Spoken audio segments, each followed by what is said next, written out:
রাঙ্গামাটির বাঘাইছড়ি উপজেলার সাজেক বাঘাইহাট সড়কের নন্দারাম, চাইলাতলি ও চম্পকনগর এলাকায় পাহাড়ের মাটি ধসে খাগড়াছড়ির সাথে সকল প্রকার যান চলাচল বন্ধ হয়ে যায়।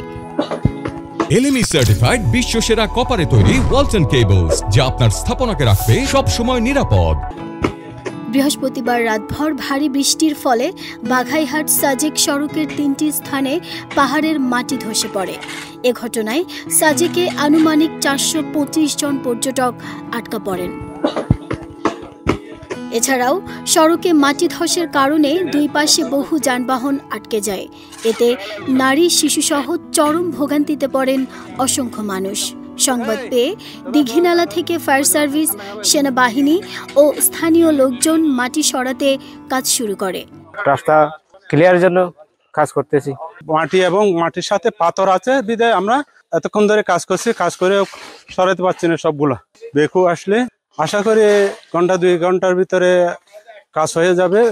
সাজেক ইউনিয়ন পরিষদ চেয়ারম্যান আতুলাল চাকমা পাহাড় ধসের বিষয়টি নিশ্চিত করে বলেন, সড়কের 3টি স্থানে পাহাড়ের মাটি ধসে পড়েছে, সাথে বড় বড় পাথর ও গাছপালা উপড়ে পড়েছে।